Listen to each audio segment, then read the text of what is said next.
전우자오들하고 같이 인사하게 해주셔서 반갑습니다. 네, 여러분 함께 예배하게 돼서 기쁩니다. 많이 비좁고 또 많이 덥고 또 공기 상태가 좋지 않음에도 불구하고 함께 예배하게 돼서 너무 기쁘고 감사합니다. 특별히 오늘 하루 종일 덥고 습했기 때문에 빠르게 이 공간을 벗어나야 되겠다라는 조바심이 있다가 찬양을 시작할 때 눈을 감았는데 조합평 변호사님의 목소리가 저를 안드로메다로 인도하는 듯한 광활한 우주 속으로 인도하는 듯한 느낌을 받았습니다. 정말 크고 강력한 이 목소리가 저로 하여금 이 공간을 잊어버리게 만들고 눈을 감는 순간 저 우주 갤럭시를 넘어 어디선가 들려오는 그런 찬양 속으로 저를 깊이 인도하는 것을 경험했습니다. 또 특별히 오늘 찬양이 전반적으로 국거리 장단 경기도 쿵 더러더러 그런 느낌의 8분의 6박자 중심의 그런 찬양을 함으로써 또 이렇게 많이 그런 웅장함을 느끼는 시간이 아니었나 그런 생각이 듭니다. 또 우리 트리플 콰이어가 또 날이 갈수록 이렇게 원숙한 실력과 영성을 뽐내면서 잘해주셔서 너무 감사합니다. 우리 서로를 바라보면서 함께해서 좋습니다. 네, 진짜 우리 비록 비좁고 여러 가지 불편한 점이 많다 할지라도 그럼에도 불구하고 함께 기뻐하는 우리 교회가 되길 바랍니다. 네, 하나님 말씀 같이 읽겠습니다. 제가 먼저 한 절, 여러분이 한 절 나누어서 읽겠습니다. 신명기 33장 29절부터 34장 7절까지입니다. 많은 분들이 특별히 우리 신명기, 민수기가 아니고 신명기입니다. 혹시 잘못 나오면 어저께 주보에는 이제 민수기 23장부터 34장에서 무려 11장을 읽는 것으로 강력한 오타가 나왔었지만 그걸 제가 급하게 새벽에 수정해서 정확하게 오늘 올려드렸습니다. 그래서 신명기 33장 29절부터 34장 7절까지 제가 한 절 여러분이 한 절 나눠 읽겠습니다. 이스라엘이여 너는 행복한 사람이로다. 여호와의 구원을 너같이 얻은 백성이 누구냐. 그는 너를 돕는 방패시요 내 영광의 칼이시로다. 내 대적이 내게 복종하리니 내가 그들의 높은 곳을 밟으리로다. 모세가 너와 평지에서 그곳 산에 올라가 여리고 맞은편 모세가 산꼭대기에 이르면 여호와께서 길르앗 온 땅을 반까지 보이시고 또 온 납달리와 에브라임과 므낫세의 땅과 서해까지의 유다 온 땅과 베델과 중량나무의 성읍 여리고 골짜기 평지를 서해까지 보이시고 여호와께서 그에게 이르시되 이는 내가 아브라함과 이삭과 야곱에게 맹세하여 그의 후손에게 주리라 한 땅이라. 내가 내 눈으로 보게 하였거니와 너는 그리로 건너가지 못하리라 하시매 이에 여호와의 종 모세가 여호와의 말씀대로 모압 땅에서 죽어 벳볼 맞은편 모압 땅에 있는 골짜기에 장사되었고 오늘까지 그의 묻힌 곳을 아는 자가 없느니라. 모세가 죽을 때 나이 120세였으나 그의 눈이 뜨지 아니하였고 기력이 쇠하지 아니하였더라. 아멘. 우리는 지난 7주간에 걸쳐서 모세의 일생을 통해 사명에 대해서 사명자에 대해서 함께 생각해 보았습니다. 이번 설교 시리즈를 시작하게 된 근본적인 이유는 저 자신이 홀로 모세의 삶을 묵상하는 가운데 얻게 된 깨달음과 은혜가 너무나도 컸기 때문입니다.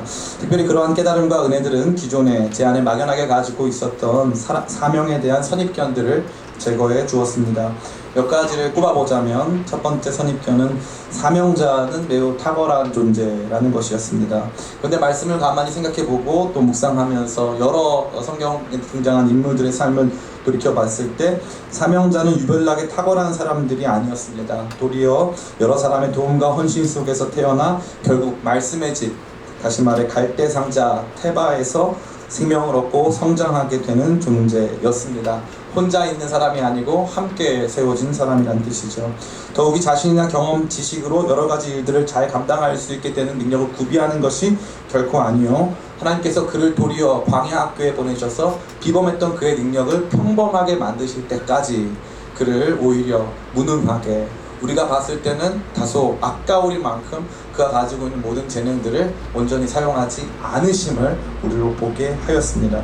그러기에 사명자는 탁월한 사람이 아니고 그저 탁월하신 하나님께 선택받은 사람에 불과한 것이었습니다. 두 번째 선입견은 사명자는 무엇이든지 맡겨진 일을 각자의 자리에서 잘 해내는 것이라고 하는 생각이었습니다. 나는 학생이니까 학생의 자리에서, 나는 뭐 가정에 있으니까 가정의 자리에서 내게 주어진 일들을 나 혼자 잘 필요한 만큼 열심히 잘하면 사명 완수한 거다라는 종류의 선입견이 제 안에 있었음을 볼 수 있었습니다. 이것은 특별히 두 가지가 틀렸는데, 첫 번째로는 사명은 혼자 하는 것이 아니었습니다. 사명은 사람들과 함께 하는 것이었습니다. 모세 옆에는 모세의 생명을 도와주던 미리암이 있었고 모세의 사역을 도와주던 아론이 존재했습니다. 모세 옆에는 70명의 장로들도 따라 옆에 붙어 있었어야 했습니다. 백성의 지도자들도 모세 옆에 있어야 했습니다. 우리는 많은 생각을 하는 가운데 특별히 사명에 대해 생각할 때 나 혼자 잘하면 된다, 나 혼자 공부 열심히 해서 100점 맞으면 사명 완성한 거다, 이 길은 어차피 외로운 길이다 할 수 있지만, 사명은 절대 그런 게 아니고 하나님께서는 반드시 여러 사람과 함께 그 일들을 이루어가도록 하신다는 사실이었습니다. 두 번째는 재미난 것은 무엇이었냐면 이것이었습니다. 해내고 말고의 문제라고 생각했는데, 나 혼자 그걸 해내면 된다고 생각했는데, 사명은 내가 그것을 완수했는가와 아무 상관이 없었습니다. 내가 그것을 완수했다고 나는 특별하게 하나님께서 인정하는 사람, 결코 그렇지 않았다고 했습니다. 사명은 그 길을 가는 모든 여정 속에 과정 하나하나가 다 중요하고 의미 있는 것이라고 했습니다. 사명의 완성 여부, 완수 여부는 하나님께 달린 것이지 나에게 달린 것이 결코 아니라 말씀드렸습니다. 또한 특별히 이 사명은 결국에 나 혼자 사람들과 상관없이 이뤄가는 것이 아니기에 다른 사람을 위해서 하는 일이라고 했습니다. 나 혼자 높은 산에 올라가서 에베레스트 산에 깃발 꽂고 오는 건 사명이 아니었습니다. 많은 사람들이 그 생각 많이 해요. 금메달 따면 사명 성취. 아닙니다. 사명은 다른 사람과 함께 다른 사람을 위해 일하는 것입니다. 그 산에 함께 올라가도록 돕고 섬기는 일이었습니다. 모세의 삶도 마찬가지였습니다. 자기 혼자 가나안 땅 입성하는 게 하나님께서 주신 사명이 결코 아니었습니다. 도저히 함께 갈 수 없는 사람들, 개념 없는 사람들, 그들을 데리고 함께 그 여정으로 가야 하는 것이었습니다. 심지어 그 여정은 40년 동안 제자리 돌기를 하듯 쳇바퀴 돌듯 그 자리에 멈춰 있어야만 하는 자리였습니다. 그게 사명이었고 실제로 모세는 가나안 땅에 들어가지 못했습니다. 그러면 그가 사명의 실패자였을까요? 전혀 그렇지 않습니다. 그것이 그에게 주어진 사명이었고, 사명은 언제나 다른 사람들과 함께 다른 사람들을 위해 일하며 완수와 상관없이 하나님께서 시키신 그 자리에서 그 일을 하고 있다는 자체가 큰 의미가 있다는 것을 저는 발견하게 되었습니다. 그러니까 사명자는 하나님에 의해 절대 주권으로 선택받아 여러 사람들의 헌신을 통해 세워진 생명과 말씀의 집에서 양육되어 평범의 자리에서 훈련받고 다른 사람들의 도움을 받아 맡겨진 사람들을 위해 일하지만 결과보다 과정이 중요한 사람들로 정의할 수 있을 듯합니다. 오늘은 이러한 사명에 대하여서 가지고 있는 마지막 선입견을 함께 제거하며 오늘 사명 시리즈의 대단하게 막을 내리고자 합니다. 오늘 마지막 시리즈입니다. 할렐루야. 다들 언제 끝나? 사명 언제 끝나? 그 사람 했을 텐데. 우리가 오늘 마지막으로 제거하고자 하는 사명에 대한 선입견은 사명자는 불행하다는 것입니다. 사명자는 결국 불행하더라. 사명을 감당한다는 건 불행한 길이다. 결국 뭔가 내가 하고자 하는 것들을 제한한 채 그런 것들을 충분히 누리지 못하고 힘든 길을 가야 하는 것이다 찜으로 우리가 막연히 생각을 하고 있습니다. 저는 오랫동안 선교사역과 개척교회 사역을 하신 어머니의 아들로 살아왔습니다. 저희 아버지는 제가 6살 되던 해에 돌아가셨고, 어머니가 저희 이 4남매를 키우시다가 4남매 중에 첫째가 1988년도에 죽었습니다. 그래서 우리 집은 굉장히 불우한 시절을 보냈습니다. 어머니가 제가 중학교 다닐 때 러시아 선교사로 떠나셨습니다. 혼자. 그래서 저희 형 대학생, 저희 누나 고등학생, 저 중학생, 우리 3남매가 남아가지고 여기서 이제 생활을 하게 됐죠. 저의 집이 얼마나 불우했는지를 잘 보여주는 단서는 유년 시절에 대한 기억이 거의 없는데, 그 중에 특별히 저희 어머니가 웃으시는 것을 한 번도 본 적이 없어요. 단 한 번도. 우리 어머니가 웃는 장면을 제 머릿속으로 기억나는 게 한 장면도 없습니다. 집에 웃음기가 없었어요. 너무 힘드니까. 너무 어려웠기 때문에. 중학교 들어가던 해에는 이제 처음으로 우리 집에서 우리 어머니 또 교회 개척하셨습니다. 제 방에서. 제 방이 안방이었는데 거기서 교회를 개척했어요. 주일날 9시가 되면 청소년들이 우리 집으로 모여듭니다. 그럼 저는 다른 교회를 갔어요. 거기 있고 싶지가 않았습니다.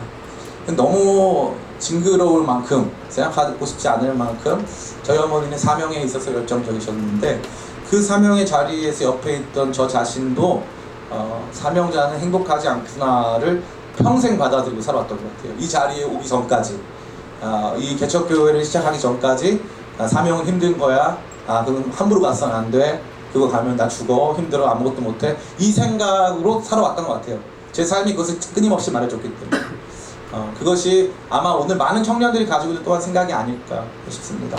목사님 사명 멋있긴 한데요, 저는 못 갈 것 같아요. 저 탁월하지도 않고 그럴 마음도 별로 없고 저 무서워요. 저 그런 자리는 못 갑니다.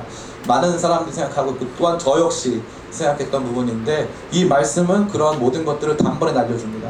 사명자는 결코 불행하지 않습니다. 사명자는 행복자입니다. 그것이 오늘 이 말씀이 저와 여러분 모두에게 보여주고 있습니다. 아무쪼록 오늘 말씀을 통해 사명자가 누리는 기쁨과 희열을 목도하고 그 감격 속에서 우리에게 주어진 사명의 길을 온전하게 걸어가는 것으로 결단하고 선택하는 저와 여러분 되시기를 예수님의 이름으로 축원합니다. 오늘 설교를 한마디로 정리하자면 사명자는 행복자라는 것입니다. 특별히 31장, 신명기 31장에서부터 시작되는 모세의 마지막 이야기는 사명자의 마지막이 어떠한 것인지에 대해서 잘 보여주고 있습니다. 31장에서는 여호수아를 후계자로 삼고 32장에서는 마지막 이야기를 노래로 남겨 백성들에게 가르칩니다. 33장에서는 이스라엘 각 지파의 이름을 불러가며 축복하다가 34장에서는 그의 장엄한 죽음의 장면이 묘사되어 있습니다. 이러한 과정을 통해서 우리가 정리해본 사명자의 행복, 사명자가 행복한 이유는 단 4가지와 같습니다. 첫 번째로, 모세는 축복받은 사람이 아니라 축복하는 사람으로 생을 마감하기 때문에 그는 더욱 행복자가 되는 것입니다. 오늘 본문의 시작인 29절은 제가 모세의 긴 축복을 시간 관계상 다 읽을 수 없기 때문에 가장 잘 보여주는 한 구절을 꼽은 것이며, 모세가 지상에서 내뱉은 마지막 말이었습니다. 우리 같이 한번 읽어보겠습니다. 33장 29절 말씀입니다. 시작. 이스라엘이여, 너는 행복한 사람이로다. 여호와의 구원을 너같이 얻은 백성이 누구냐? 그는 너를 돕는 방패시요 내 영광의 칼이시로다. 내 대적이 내게 복종하리니 내가 그들의 높은 곳을 밟으리로다. 아멘. 특별히 그 말 속에는 하나님의 구원을 경험하고 앞으로도 경험하게 될 이스라엘을 향한 아름다운 축복이 담겨져 있습니다. 이것은 정확하게 이 33장 전체가 이제 이스라엘 백성들, 특별히 각 지파를 향한 축복의 말씀인데, 정확하게 아브라함, 이삭, 야곱, 요셉이 보여준 모습입니다. 창세기에 등장하는 모든 족장들은 죽을 때 축복하면서 죽습니다. 죽을 때 축복하는데 이스라엘 백성들을 향해서 축복합니다. 하나님 이루실 일들을 바라보며 축복하고 그 복을 나누며 사람들에게 선포하며 자신의 생을 마감한다는 것입니다. 사명자는 얼만큼 복을 누리느냐가 아니라 얼만큼 복을 나누고 선포하느냐로 결정되는 것입니다. 많은 사람들이 사명자로 살아가면 목사님 결국 누릴 수 있는 복이 없네요 라고 말합니다. 그 말은 일면 맞는 말입니다. 그러나 사람의 기쁨과 감격은 그가 복을 얼만큼 누리느냐 하는 데 있지 않고 얼만큼 나누느냐 하는 데 있습니다. 최근 한국 사회 전체에 큰 우려를 낳았던 우리 청주 지역에서 조은누리 우리 여학생이 실종되는 사건을 맞이했습니다. 많은 사람들이 큰 우려를 했고, 사실 그 우려는 단순한 기우라기보단 우리가 가지고 있었던 경험에 입각한 것이었습니다. 많은 사람들이 10일 이상 장기적으로 실종됐을 때 대부분의 경우 살아돌아오지 못했기 때문에 아마도 조은누리도 험한 일을 당했거나 혹은 돌아올 수 없는 그 선을 넘지 않았을까라고 생각했습니다. 그런데 열흘 만에 군견 달관이의 대활약으로 말미암아 저는 개인적으로 군견 달관이 1계급 특징을 시켜드린다는 생각을 갖고 있습니다. 군견 달관이의 대활약으로 말미암아 조은누리가 무사 생환하였습니다. 조은누리가 무사 생환하는 데에는 엄청난 비용이 지불되었습니다. 5,000명에 이르는 사람들이 무려 11일간의 수고를 통하여서 그 일들을 감당했기 때문에 그랬고, 전 국민이 수고했고 뿐만 아니라 많은 사람들이 그 일에 대해서 심각한 우려를 가지고 있었습니다. 거기에 투자된 비용에 비해 조은누리라고 하는 한 사람의 생명이 돌아온 것은 클까요, 작을까요? 감히 말씀드리는데 5,000명을 20이 더 투여해도 아깝지 않을 만큼 가치 있는 일이었습니다. 누군가에게 생명을 주고 누군가에게 그의 인생을 새롭게 하는 일을 한다는 것은 정말 가치 있는 것입니다. 많은 사람들, 오늘날 청년들은 소비 중심, 소비자 중심 시대에 살고 있습니다. 결국 내가 어떠한 시간 혹은 비용을 지불하여 어떠한 가치를 가질 수 있는가를 자기가 생각할 수 있는 가치의 척도로 삼고 있습니다. 그러한 자기중심성의 삶은 전혀 우리 자신을 행복하게 할 수 없습니다. 정작 우리 자신을 가장 기쁘고 즐겁게 하는 것은 누군가의 생명을 살리고 누군가에게 복된 삶을 전하는 삶이라 할 수 있는 것입니다. 저는 여러분 모두가 그러한 삶을 살게 되기를 축복합니다. 사명자의 삶의 행복과 아름다움은 그가 누리고 있는 가치들, 그가 누리게 된 번영, 그가 누리게 된 여러 가지 이 땅에서의 형통들을 자랑하는 것이 아니라 그에게 주어진 사람들을 향한 거룩한 축복으로 말미암아 그의 삶이 마무리되고 있다는 것입니다. 그것처럼 가치 있는 일은 존재할 수 없습니다. 제가 개인적으로 제가 본 영화들은 대부분 20년 전 영화입니다. 최근에 개봉한 알라딘도 저희 집사람의 성화의 무대를 갔다가 괜히 제가 공허한 비판을 했다가 그날 많이 힘든 일을 당했어요. 옛날 게 좋다 이런 말 괜히 해가지고 많이 힘들었어요 그날. 저는 알라딘도 20년 전게 좋고 라이언 킹도 그림으로 그려진 실바가 훨씬 귀엽습니다. 옛날 사람이란 뜻이죠. 제가 봤던 영화 중에 특별히 기억에 남는 건 신들러 리스트라는 영화입니다. 이 오스카 신들러라고 하는 사람은요, 전쟁의 시간들을 통해서 아주 저렴한 금액의 공장을 인수합니다. 공장을 인수해서 엄청난 부를 부과했어요. 그가 인간적으로 좋은 사람은 결코 아니었습니다. 오스카 신들러는 성적으로 굉장히 문란했고 거기 영화에서도 굉장히 재밌는 장면이 있는데 자기 전 부인을 그 공장으로 초대해서 하거든요. 그러고 나서 그 전 부인과 이제 저녁 식사를 하려고 하는 전 부인이 여보, 만약에 나를 다시 만나려거든 지금 만나고 있는 여성들과의 모든 관계를 끝냈으면 좋겠어 라고 말해요. 그 전 부인이. 그 다음 장면은 오스카 신들러가 그 전 부인을 기차로 집에 돌려보내는 장면입니다. 그러니까 그건 인간적으로 봤을 때는 그렇게 우리가 존경할 만한 인물은 결코 아닙니다. 그러나 그 장면의 마지막은 무엇입니까? 오스카 신들러가 자신의 공장에 필요하다는 사람으로 거짓말해가지고 유대인들의 생명을 살려주지 않습니까? 전혀 가치 없는 사람들, 무가치한 노약자들, 장애인들 이런 사람들 우리 공장에 쓸모있는 사람이라고 거짓말해가지고 자기 이 재물들을 팝니다. 시계도 팔고 이것도 팔고 다 합니다. 그러고 나서 3,000명에 이르는 사람들을 살려주죠. 살려주고 나니까 그 사람들이 고맙다고 신들러 앞에 모여가지고 고맙다는 말을 전해줘요. 신들러가 어떻게 합니까? 내가 마땅히 그런 자격이 있다고 생각했습니까? 더 영화에 보면 이렇게 돼 있어요. 이 반지 팔았으면 3명은 더 살릴 수 있었다. 이 자동차 내가 이거 팔았으면 10명은 더 살릴 수 있었다고 엉엉웁니다. 그게 무엇을 보여주죠? 진짜 인간이 무엇인가를 보여줍니다. 인간은 내가 무엇을 얼마큼 먹느냐의 행복을 누리는 존재가 아닙니다. 여러분이 그렇게 배웠다면 잘못 배운 것이고 여러분 안에 잘못된 가치관이 자리 잡고 있는 것입니다. 인간의 참다운 가치는 생명을 구할 때, 인간의 참다운 가치는 복을 누리는 것이 아니고 내가 누리고 있는 그 복을 나누기 시작할 때 인간은 진짜 가치 있고 멋있고 행복하고 기쁜 삶을 살 수 있다는 것입니다. 모세의 삶에는 구겨짐이 없어요. 너희가 나를 이렇게 힘들게 했어, 아프게 했어, 니네는 다 죽어 마땅해, 이런 말이 한두 번은 나옵니다. 너무 인간적, 너무 좋아. 한두 번은 해야 돼. 직성이 풀리잖아. 그래야죠. 그런데 그것이 그의 삶을 결코 지배할 수 없는 그의 마지막은 축복의 마지막이었습니다. 야곱의 마지막도 축복의 마지막이었습니다. 야곱의 삶은 어떠했습니까? 그가 사명자로 살아가면서 장자의 축복을 누리면서 그 장자의 축복 때문에 살아왔는데 그의 삶은 자기가 사랑했던 아내가 있었는데 라헬은 일찍 죽고 자녀들은 서로 물고 뜯고 서로 죽이려고 하는 폭력 속에 놓여져 있고 자신의 하나밖에 없는 딸 디나는 강간을 당해서 다시는 돌아올 수 없는 모습과 상태 속에 머물게 되어지고 제일 사랑했던 아들 요셉은 죽은 줄 알고 10수년을 보내야만 했습니다. 그리고 나서 그가 죽을 때 어떻게 합니까? 축복합니다. 축복합니다. 사명자는 축복을 받는 사람이 아니라 축복을 하는 사람인 줄 믿습니다.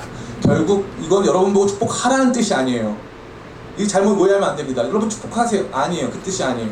사명자로 살면, 진짜 사명자로 살면 나중에는 내가 축복하는 사람이 되어 있더라는 것입니다. 축복을 하는 사람이 되어 있더라.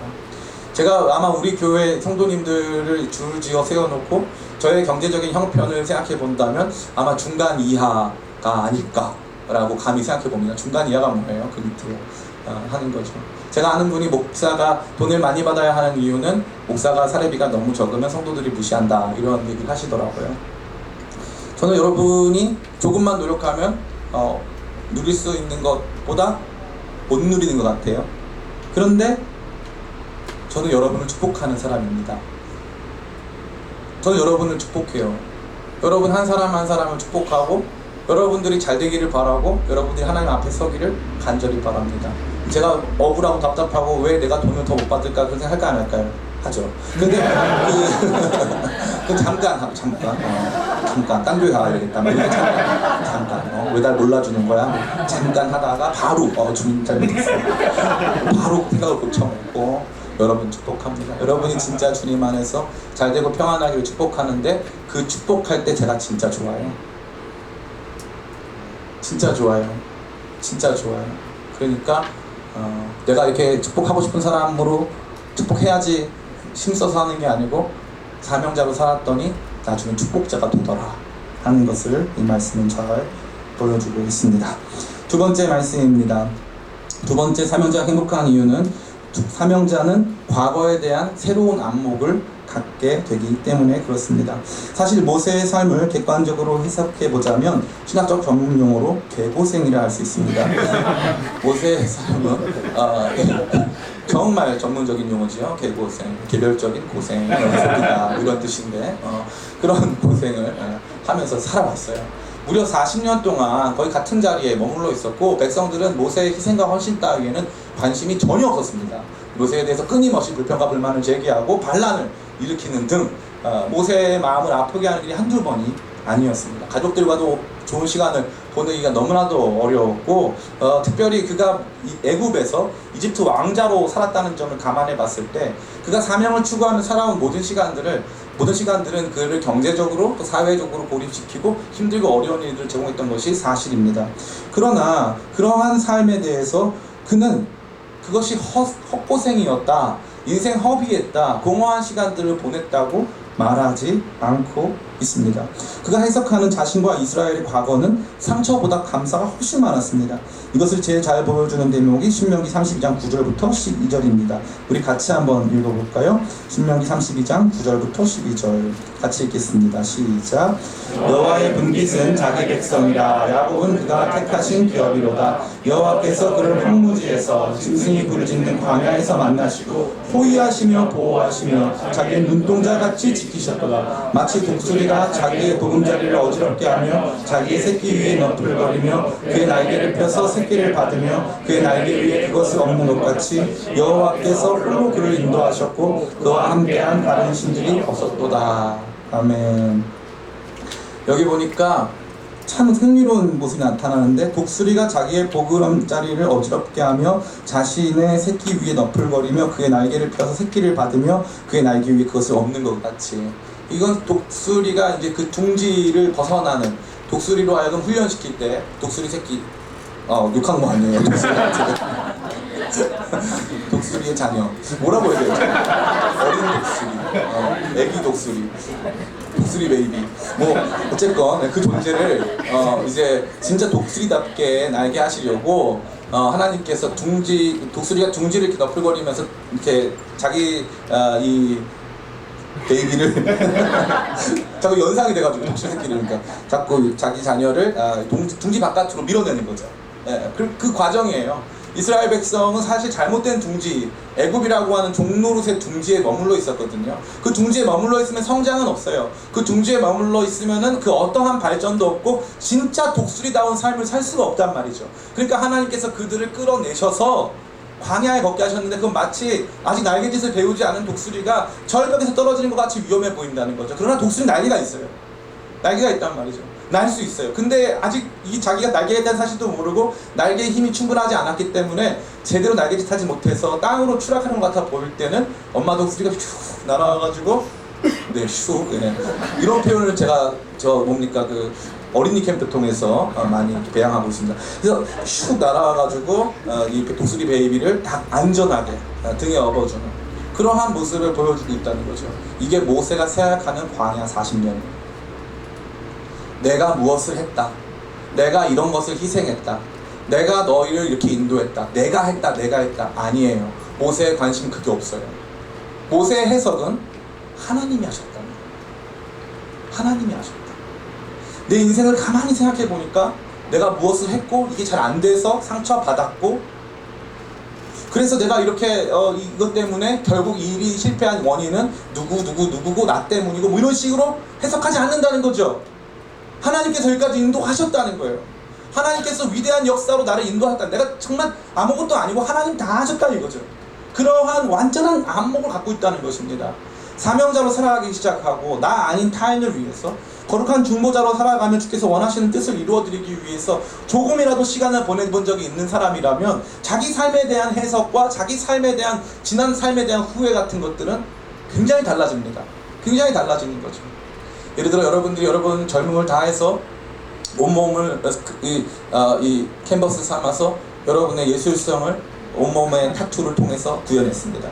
그리고 나서 젊었을 때 각종 세상에 존재하는 모든 술을 마셔봐야 내가 이 땅에 살았던 의미가 있다 해가지고 이 북쪽에 있는 보드카부터 해서 다양한 술들을 섭렵하고 마셨습니다. 그 술들을 뭐 한 짝씩도 마셔보고 뭐 다양한 일들을 펼쳐봤습니다. 많은 자매들도 만나고 많은 형제들도 만났습니다. 그럼 죽을 때 나는 충분히 많이 놀았으며 많은 클럽을 전전했고 나는 많은 문신들을 해봤기 때문에 내 인생은 가치 있다고 말할까요? 네. 나는 아주 좋은 차를 타봤고 아주 좋은 집에 살았고 나는 사람들에게 인기를 많이 구가했으며 난 능력이 탁월해서 인정받았다. 그러니까 내 삶은 멋지다. 후회스럽지 않다 할까요? 그렇지 않습니다. 참 신기한 게 사람은 절대 그렇게 살 수가 없습니다. 그게 과거에 대한 나의 삶의 해석인데 죽음 앞에서는 결국 나의 삶을 어떻게 해석할 것인지가 가장 중요하고 많은 사람들은 죽음 앞에서 후회로 점철된 마지막을 맞이합니다. 완전한 후회. 나 이때 있기 실패했어. 그때 그게 안 돼가지고 그 사람 때문에 내가 이런 결과를 맞이했어. 엄마 때문에 아빠 때문에 우리 집안이 이래가지고 내가 결국 안 됐어. 혹은 그 문제를 나에게 돌려서 내가 그때 공부를 좀 더 했으면 내가 결국 이런 일들 조금 더 잘했더라면, 이러한 종류의 자기 후회와 자기 연민 속에 죽음을 맞이합니다. 대부분의 사람들이 그렇습니다. 그러나 사명자는 그렇지 않습니다. 사명자가 부르는 노래가 있습니다. 그것은 바로 찬송가 나의 갈 길 다가도록 이란 찬송가 3절입니다. 3절을 굉장히 좋아합니다. 나의 갈 길 다가도록 예수 인도하시니 그의 사랑 어찌 큰지 말로 할 수 없도다. 성령 감화 받은 영혼 하늘나라 갈 때에 영영 부를 나의 찬송 예수 인도하셨네. 영영 부를 나의 찬송 예수 인도하셨네. 이것이 사명자의 마지막 노래입니다. 아무리 생각해봐도 하나님의 은혜 없이는 내 삶을 설명할 길이 없어지는 것입니다. 나의 성공과 실패, 내가 있었던 자리 혹은 없었던 자리, 그것에 대한 어떠한 평가보다 결국 하나님께서 이 모든 일들을 해내게 하셨고 하나님이 이 모든 것들을 이끄셨다라고 하는 감사와 찬양이 그의 삶을 완전히 장악하게 되는 것입니다. 사랑하는 청년 성도 여러분, 청년들이 지혜로워지는 가장 중요한 방법은 메멘토 모리, 죽음을 기억하라는 것입니다. 결국 인생의 마지막에 여러분이 만나게 될 여러분 자신은 누구인가 하는 것이죠. 여러분이 여러분 삶의 인도자가 되어 여러분이 여러분 자신을 선택하고 여러분이 원하는 것들 따라서 행하기 시작할 때 여러분의 삶은 제가 감히 예언합니다. 후회로 점철될 것입니다. 내가 가진 것과 갖지 못한 것으로 말미암는 후회들. 왜 나는 이것을 가졌고 저것을 갖지 못하였는가? 나는 왜 이것을 했고 저것을 하지 못하였는가라고 하는 너무나도 불완전하고 너무나도 힘들었던 시간들에 대한 회한들이 가득 차 내 삶에 대한 후회가 가득 차올 것입니다. 그러나 사명자는 그렇지 않습니다. 우리가 어떤 집에 살았던 아파트 몇 평이 있건 집이 뭐 차가 얼마나 좋은 차건 상관없습니다. 사명자는 감사로 그의 삶을 그의 마지막을 맞이하는 것입니다. 저는 여러분들이 이것이 여러분의 노래가 되기를 간절히 바랍니다. 사명자가 행복한 세 번째 이유는 주님이 보여주시는 미래 때문입니다. 사명자는 비전 속에 죽습니다. 이 참 멋있어요. 성경에서 등장하는 사람들의 마지막 죽음은 언제나 미래를 향해 있습니다. 특별히 대표적으로 요셉이 그럴 수 있는데요. 요셉은 이집트의 총리로서 당시에 이 이집트의 귀족들이나 왕족들이 행하던 방식의 이 시신처리법 미라로 만들어졌을 확률이 매우 높습니다. 이 미라는 그 당시 시대적인 정신으로 반영해 봤을 때 인간의 영원 불멸을 상징하는 것입니다. 근데 어떻게 말합니까? 요셉이 너희들이 애굽을 나가서 가나안 올라갈 때 나의 유골, 나의 해골을 가지고 가달라고 합니다. 그거 무슨 뜻일까요? 미라로 존재해서 영원 불멸을 약속받는 이 애굽 땅의 가치관이 아닌 자기는 하나님께서 약속하시는 하나님 나라에 속해 있기 때문에 이 땅에서 여기 애굽에서 미라로 보존되어서 있지도 않은 영원 불멸 안에 살기보다 나를 하나님께서 행하실 그 위대한 역사의 현장에 데려가 달라는 것입니다. 언제요? 죽을 때. 결국 내가 죽을 걸 알고 있었고 그 이후에 하나님께서 어떠한 일들을 어떻게 행하실지를 알았다는 사실입니다. 그것을 잘 보여주는 것은 34장 1절부터 7절까지 말씀입니다. 같이 한번 읽어보겠습니다. 34장 1절부터 7절 한 목소리로 읽습니다. 시작. 모세가 모압 평지에서 느보산에 올라가 여리고 맞은편 비스가 산 꼭대기에 이르매 여호와께서 길랏 온 땅을 강까지 보이시고 또 온 납달리와 에브라임과 므낫세의 땅과 소외까지의 유다 온 땅과 네겝과 종려나무의 성읍 여리고 골짜기 평지를 소알까지 보이시고 여호와께서 이렇게 이르시되 이는 내가 아브라함과 이삭과 야곱에게 맹세하여 그의 후손에게 주리라 한 땅이라. 내가 내 눈으로 보게 하였거니와 너는 그리로 건너가지 못하리라 하시매 이에 여호와의 종 모세가 여호와의 말씀대로 모압 땅에서 죽어 벳볼 맞은편 모압 땅에 있는 골짜기에 장사되었고 오늘까지 그의 묻힌 곳에 아는 자가 없느니라. 모세가 죽을 때에 나이 120세였으나 그의 눈이 흐리지 아니하였고 기력이 쇠하지 아니하였더라. 아멘. 모세가 그의 눈이 흐리지 않았다는 것은 모세의 분명한 판단력을 말해주는 거죠. 죽을 때 눈이 흐려져서 판단력이 흐려진 뭐 그런 상태가 전혀 아니었다는 것입니다. 아주 유명한 기독교적인 이 뭐라고 하죠? 악시움이 있어요. 그 경구가 있습니다. 그게 뭐냐면은 녹슬어 없어지기보단 나는 달아 없어지겠다. 그런 표현이 있습니다. 이 말은 무엇이냐면 하도 안 써가지고 녹슬어서 없어지기보다는 열심히 끝까지 살아서 나는 오히려 달아서 없어지겠다. 근데 이 말씀에 비춰보면은 그 경구, 조지 히필드가 한 말인데 그 경구가 완전히 맞는 것 같아 보이진 않아요. 하나님은 마치 이 호렙산 떨기나무 불로 임하셨는데 떨기나무를 태우지 아니하신 것처럼 모세의 인생을 소비하지 않으셨습니다. 모세의 인생을 소비하지 않으셨어요. 모세를 태워서 하나님의 영광의 빛을 보이지 않으셨다는 거예요. 모세는 죽는 그 순간까지 기력이 멀쩡하고 눈이 밝았어요. 그럼 그 밝은 눈으로 무엇을 봤습니까? 자기는 들어가지 못하지만 자기가 인도한 이 사람들이 들어갈 영광스러운 가나안 땅을 하나님께서 그에게 다 보여주십니다. 그는 비전 속에 죽습니다. 비전 속에 죽는 것. 이것이 세상과는 완전히 다른 이야기예요. 내가 현재 혹은 과거에 내가 무엇을 어떻게 했고 무엇을 누리고 있는가, 현재 무엇을 누리고 있는가, 이러한 관심 속에서 죽는 게 아니고 결국 나 이후에 일어날 일들을 바라보면서 죽는 거예요. 레트로스펙트, 회고, 뒤를 바라보면서 죽는 게 아니라 프로스펙트, 앞을 바라보면서 죽는 거예요. 이러한 종교가 있습니까?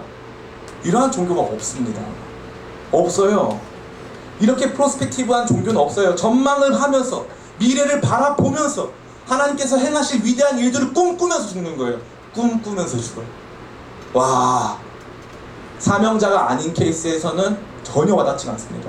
그러나 진짜 나도 그 하나님의 영광스러운 일들에 참여해서 그 하나님의 일들의 어떠한 과정이라도 한 부분이라도 그것을 감당했다라면 내 지나가는 시간 이후에 어떠한 일이 발생할 것이다 라는 하나님의 약속이 너무 크고 아름답고 위대하게 보인다는 사실입니다.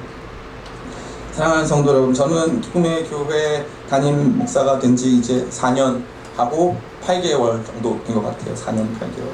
4년 8개월 정도 되었는데 은퇴를 꿈꾸고 있습니다. 요즘에 이제 대형교회에서 각광받는 권력 이양 방식인 세습은 어려울 것 같아요. 못할 것 같고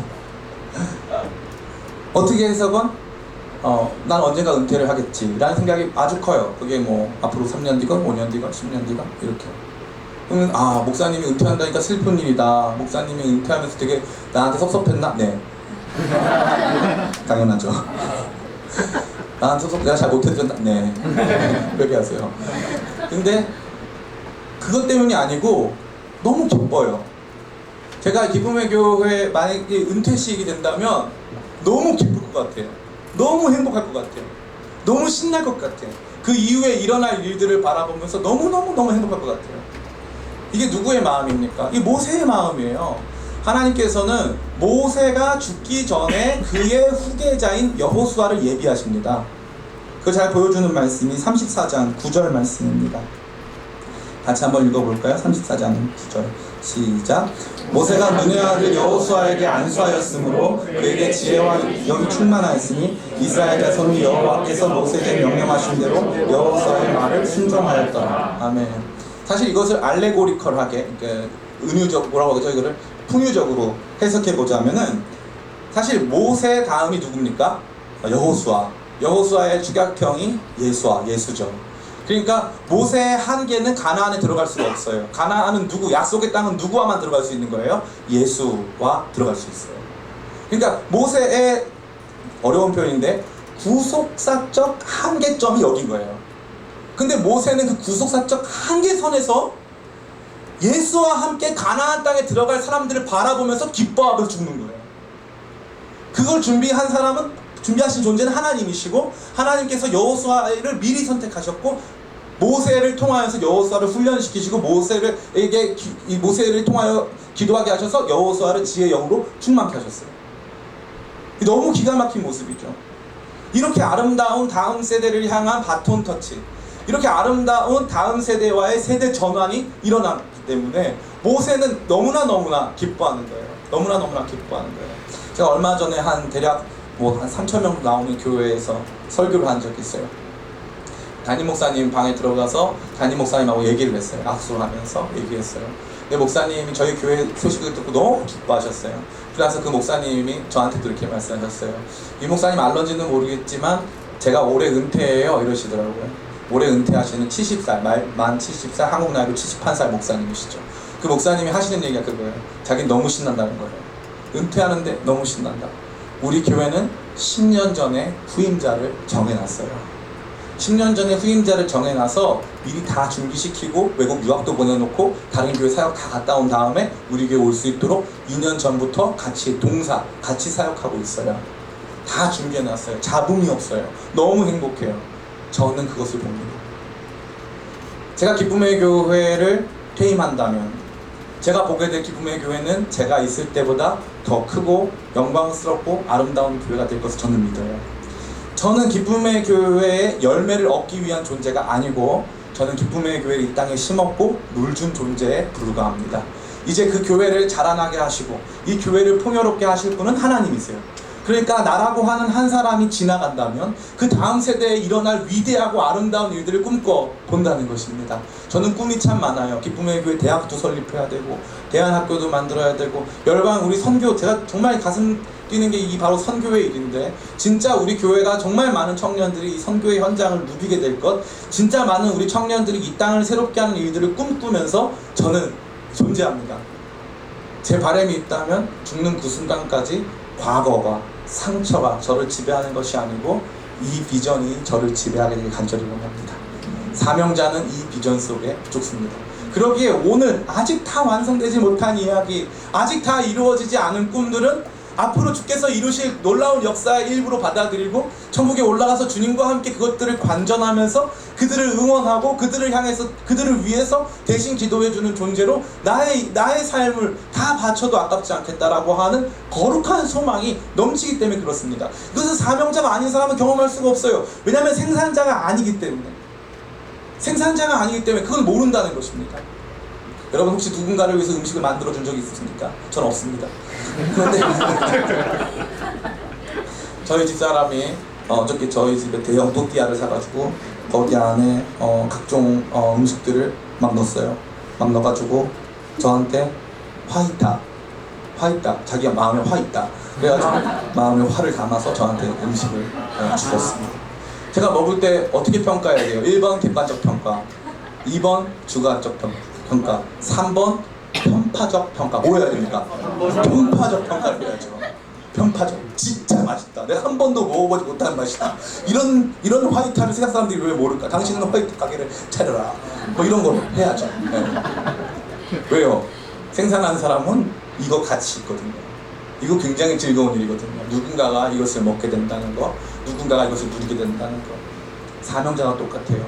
내가 세운 이 일들, 내가 함께 동역한 이 일들이 아름답게 꽃피워서 결국에 주께서 원하시는 대로 쓰임받을 수만 있다면 내 삶이 여기에 지나가는 작은 한 과정에 불과하다 할지라도 내가 들여온 나의 인생 전체가 여기에 지극히 작은 일부분에 불과하다 할지라도 내 삶이 가치 있고 나는 거기에 일부분이기 때문에 기뻐하고 즐거워할 수 있다라는 생각이 드는 것입니다. 저는 조심스럽게 제가 하고 있는 여러 사역 중 한 가지를 내려놓으려고 준비하고 있습니다. 그 한 가지를 내려놓는다는 것이 사실은 쉽지가 않아요. 제가 만들었기 때문에 그런 생각들이 늘 있어요. 그런데 기도만 하면 제 마음이 너무 기뻐요. 기도만 하면 사람들이 갖는 우려도 있고 저 자신이 갖는 우려도 있어요. 그런데 아니에요. 너무 신나요. 너무 신나요. 제가 이 중국 선교 갔을 때 황하강이 막 이게 강력하게 흐르는 모습을 보면서 그 황하강처럼 우리 청소년들이 일어나 주님을 예배하고 주님 앞에 서게 될 장면들에 대한 환상을 봤어요. 근데 그 일들이 굉장히 작은 사람들에 의해서 시작됐는데 지금은 엄청나게 커지고 있어요. 앞으로 더 커질 줄은 믿습니다. 저는 저의 경쟁 상대는 뭐 CCC, 뭐 이런 단체들이에요. 긴장해야 돼요. 그래서 저희가 이미 몇몇 단체들은 없애버렸어요. 바로 다 그냥 그래 짱이야 막 그러면서 이런 교만한 마음이 늘 저한테 있어요.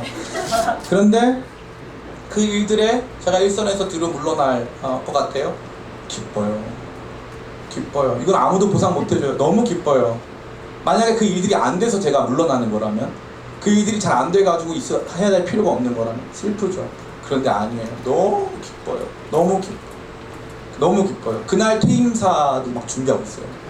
아직 한참 남았는데 너무 즐거워. 이건 사람들이 이해 못해요. 진짜 이해 못하는 거예요. 왜 그만둔 게 너무 즐거워. 너무 즐거워. 왜요? 나는 비전 속에 있으니까. 내가 하는 일이 아니고 그 일들이 시작하신 하나님이 그 일을 완성하실 것을 나는 보니까. 내가 아니에요. 내가 중요한 존재가 아니에요. 그 일이 중요한 거예요. 하나님의 역사가 중요해요. 내가 거기 중심이 없어도 돼요. 하나님께서 하실 그 일들이 너무 신나는 거예요. 너무 신나는 거예요. 제가 요즘에 안 보던 축구를 봅니다. 볼 게 없어가지고. 안 보던 축구를 보는데 제일 불쌍한 포지션은 뭐냐면 뒤에 뭐 3백, 4백 뭐 이런 애들이죠. 거기 가가지고 막 지금 세계 최고의 공격수들과 막 싸워야 되는 거예요. 그죠? 그 걔네들은 골도 못 넣고 맨날 뭐 못 넣었다고 그러면은 골 넣었다 그러면 자기 뭐 무너졌다 뭐 문제다 맨날 이러잖아요. 근데 골은 손흥민이 넣었는데 왜 뒤에가 좋아할까요? 팀이니까. 그죠? 손흥민이 골 넣었으면 손흥민이 좋아해야죠. 근데 이거는 철저히 저와 같은 우리 같은 사람들이 생각인 거예요. 팀이 이긴 거예요. 저는 그 팀 안에 있고 그 팀은 지금 이기고 있어요. 하나님의 나라는 이기고 있어요. 하나님의 나라는 이기고 있어요. 그러니까 저는 죽는 그 순간까지 행복자예요. 너무 기쁘고 그 일들이 제 안에 머무는 동안 그 희열과 감격 속에 살아있다는 것입니다. 마지막 네 번째는 사명자가 누리는 행복은 바로 주님과의 교제의 영광이었습니다. 10절 말씀입니다. 같이 한번 읽어보겠습니다. 시작. 그 후에는 이스라엘에 모세와 같은 선지자가 일어나지 못하였나니 모세는 여호와께서 대면하여 아시던 자요. 아멘.